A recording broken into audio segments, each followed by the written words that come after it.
Pakistan miss చేసావు. భారత రక్షణ శాఖ అఫీషియల్ డేటా ఇస్తూ ఉంది.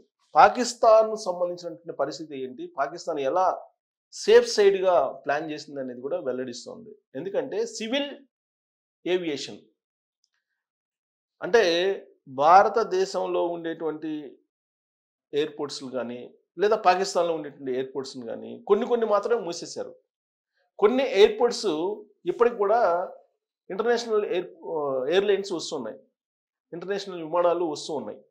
కాబట్టి ఆయా ఎయిర్పోర్ట్ల మీద ఇప్పటి వరకు టార్గెట్ చేయలేదు భారతదేశం పాకిస్తాన్లో ఉండేటువంటి ఎయిర్పోర్ట్స్ మీద. కారణం ఏంటంటే అక్కడ అంతర్జాతీయంగా ప్రయాణికులు వివిధ ఎయిర్లైన్స్ ద్వారా ప్రయాణిస్తూ ఉంటారు. అందుకే అటువైపు టార్గెట్ చేయకుండా పాకిస్తాన్ వ్యూహాత్మకంగా ఆ విమానాశ్రయాలను తెరిచి ఉంచారు అనేటువంటి అభిప్రాయాన్ని ఇప్పుడు వెలిబుచ్చింది భారత రక్షణ శాఖ. ఆ కారణంగానే పాకిస్తాన్లో ఉండేటువంటి ఎయిర్పోర్ట్స్ని వదిలేశాము, లేదంటే అక్కడ ఉండేటువంటి ఎయిర్పోర్ట్స్ టార్గెట్ అయ్యేవి అనేటువంటి అభిప్రాయాన్ని వ్యక్తం చేశారు. అయితే ఎయిర్ బేసెస్ మాత్రం కొట్టేశారు. లాహోరు, కరాచీ, రావల్పిండి ఇలాంటి ప్రధానమైనటువంటి ప్రాంతాల్లో ఉండేటువంటి ఎయిర్ బేస్ డిఫెన్స్ని, ఎయిర్ డిఫెన్స్ సెంటర్స్ని మాత్రం మిజైల్స్ తోటి పేల్చేశారు. కానీ పౌర విమాన ఆశ్రయాలు ఉంటాయి కదా, విమానాశ్రయాలు, వాటి జోలికి మాత్రం వెళ్ళట్లేదు. ఫస్ట్ నుంచి భారతదేశం అదే చెప్తుంది, పౌరులు టార్గెట్ కాదు, పాకిస్తాన్ పౌరులు టార్గెట్ కాదు, కేవలం పాకిస్తాన్లో ఉండే ఉగ్రవాద స్థావరాలు మాత్రమే భారతదేశానికి టార్గెట్ అని చెప్తోంది. కానీ పాకిస్తాన్లో ఉండేటువంటి ఉగ్రవాదుల్ని టార్గెట్ చేసి హతం చేస్తే పాకిస్తాన్ సైన్యానికి బాధేస్తుంది. పాకిస్తాన్ సైన్యం వాళ్ళని కాపాడేందుకు ప్రయత్నం చేస్తుంది. వాళ్ళు చనిపోతే దగ్గరుండి అంత్యక్రియలు చేస్తుంది.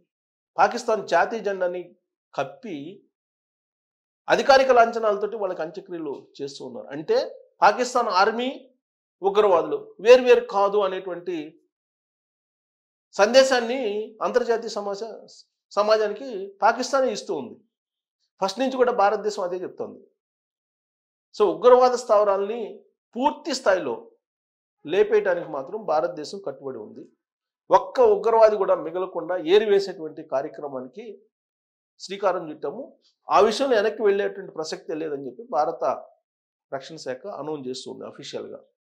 అయితే ఇక్కడ పాకిస్తాన్ పౌర విమానాశ్రయాలు తెరిచి ఉంచుతున్నారు వ్యూహాత్మకంగా.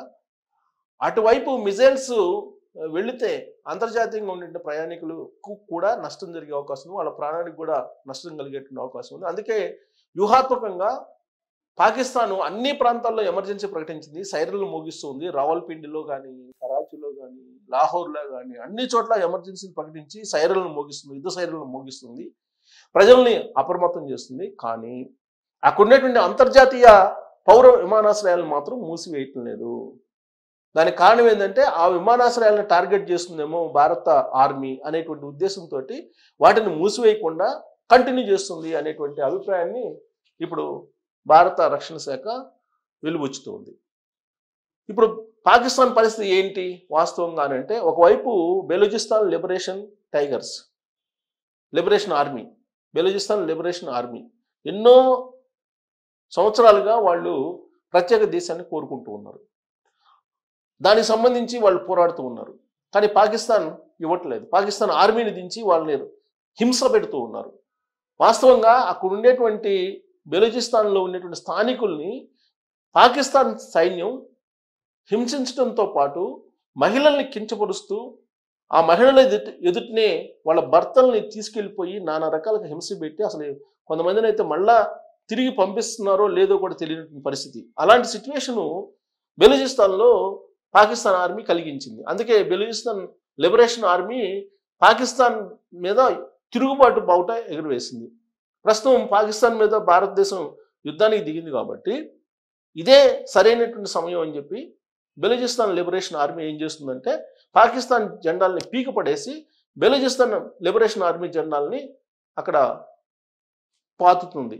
దాంతోపాటు ఇండియన్ జెండాలను కూడా, భారతదేశానికి సంబంధించినటువంటి జాతీయ జెండాలను కూడా బెలూచిస్తాన్ లిబరేషన్ ఆర్మీ అక్కడ ఎగరవేస్తుంది. దానికి కారణం ఏంటంటే నరేంద్ర మోడీ గారి ప్రభుత్వం మీద, భారతదేశం మీద బెలూచిస్తాన్ లిబరేషన్ ఆర్మీకి సానుభూతి ఉంది. అలాగే బెలూచిస్తాన్ లిబరేషన్ ఆర్మీ చేస్తున్నటువంటి పోరాటం కూడా అది న్యాయసమ్మతమైనది అనేటువంటి అభిప్రాయం భారతదేశానికి కూడా ఉంది. అందుకే వాళ్ళు భారతదేశంలో కలవడానికి కూడా ఇష్టపడుతున్నారు. ప్రత్యేక దేశాన్ని కావాలని చెప్పి కోరుతున్నారు. అవసరమైతే భారతదేశంలో కలుస్తాము అనేటువంటి అభిప్రాయాన్ని కూడా వ్యక్తం చేస్తూ భారత జెండాలను అక్కడ ఎగురవేస్తూ ఉన్నారు. అంటే ఒకవైపు బెలూచిస్తాన్ లిబరేషన్ ఆర్మీ, ఇంకొక వైపు భారత ఆర్మీ రెండు పాకిస్తాన్ని చిత్తుగా తునాతునకలు చేస్తూ ఉన్నాయి. సో కాబట్టి పాకిస్తాన్ నుంచి బెలూచిస్తాన్ విడిపోయేటువంటి అవకాశం క్లియర్గా కనిపిస్తుంది. ఒకటి. రెండు, పిఓకే, పాకిస్తాన్ ఆక్రమిత కాశ్మీర్. ఇది భారతదేశంలో కలవడానికి ఇష్టపడుతుంది, లేదంటే ప్రత్యేక దేశం కావాలని అది కూడా అడుగుతుంది. సో పాకిస్తాన్ నుంచి పిఓకే ఖచ్చితంగా భారతదేశంలో కలిసిపోతుంది. భారతదేశంలో ఉండేటువంటి భాగమే అది. కాకపోతే పాకిస్తాన్ ఆక్రమించింది, దాన్ని తిరిగి తీసుకోవడానికి ఇదే సరైనటువంటి సమయం అని చెప్పి భారత ప్రభుత్వం, భారత ఆర్మీ భావిస్తోంది. చాలా కాలంగా బీజేపీ యొక్క మేనిఫెస్టోలో కూడా ఇదే అంశం ఉంది, పిఓకేని స్వాధీనం చేసుకోవడం. బీజేపీ అధికారంలోకి వచ్చిన తర్వాత, నరేంద్ర మోడీ గారు అధికారంలోకి వచ్చిన తర్వాత అనేకమైనటువంటి కీలకమైనటువంటి నిర్ణయాలు తీసుకున్నారు. 370 రద్దు, తర్వాత సిఏఏ, ఇలాంటివన్నీ కూడా సంచలనమైన నిర్ణయాలు. నోట్ల రద్దు కానీ, జిఎస్టీ కానీ, తలాక్, తాజాగా వక్ఫ్ బిల్లు, ఇలాంటివన్నీ కూడా సంచలనమైనటువంటి నిర్ణయాలు తీసుకున్నారు. ఇప్పుడు పిఓకేని స్వాధీనం చేసుకోవాలి, అది బీజేపీ మేనిఫెస్టోలో ఉన్నటువంటి అంశం. సో పిఓకేని భారత్లో కలపడమే ఈ యుద్ధానికి సమాప్తము. సో ఇప్పుడు స్టార్ట్ అయినటువంటి యుద్ధం సింధూర్ 2.0, సింధూర్ 3.0 అనేది పాకిస్తాన్ ఆక్రమిత కాశ్మీర్ని భారత్లో కలపడమే. అప్పుడు కానీ యుద్ధం ఆగిపోయేటువంటి పరిస్థితులు కనిపించట్లేదు అనేది వినిపిస్తుంది. ఎందుకంటే ఆల్రెడీ అందించినటువంటి అవకాశం, పెహల్గామ్ ఉగ్రవాద దాడి జరిగిన తర్వాత ప్రతీకారంగా భారతదేశం పాకిస్తాన్ మీద యుద్ధం చేయక తప్పనటువంటి పరిస్థితి. సో ఎలాగో యుద్ధానికి దిగారు కాబట్టి పాకిస్తాన్ ఆక్రమిత కాశ్మీర్ని భారత్లో కలుపుకునేటువంటి దిశగా ఇప్పుడు భారతదేశం ముందడుగు వేస్తుంది. కారణం ఏంటంటే పాకిస్తాన్ ఆక్రమిత కాశ్మీర్లో ఉగ్రవాద షెల్టర్స్ ఉన్నాయి. అక్కడి నుంచే ఉగ్రవాదుల్ని పెంచి పోషిస్తూ ఉంది పాకిస్తాన్. పైగా లాంచ్ ప్యాడ్లు అక్కడే ఉంటున్నాయి. ఒకసారి లాంచ్ ప్యాడ్లు ఆడ ఏర్పాటు చేసిన తర్వాత ఉగ్రవాదుల్ని పెంచి పోషించి పాకిస్తాన్ ఆక్రమిత కాశ్మీర్ నుంచి భారతదేశంలోకి పాకిస్తాన్ పంపిస్తూ ఉంది. ఉగ్రవాదాన్ని పెంచి పోషిస్తుంది, ఉగ్ర దాడులకి పాల్పడుతుంది పాకిస్తాన్. అందుకే పిఓకేని అసలు కంప్లీట్గా స్వాధీనం చేసుకుని అక్కడ ఉగ్రవాద రహిత కాశ్మీర్గా మార్చాలి అనేటువంటి టార్గెట్ పెట్టుకుంది భారత ప్రభుత్వం. భారత ఆర్మీ కూడా ఆ దిశగా ముందడుగు వేస్తుంది.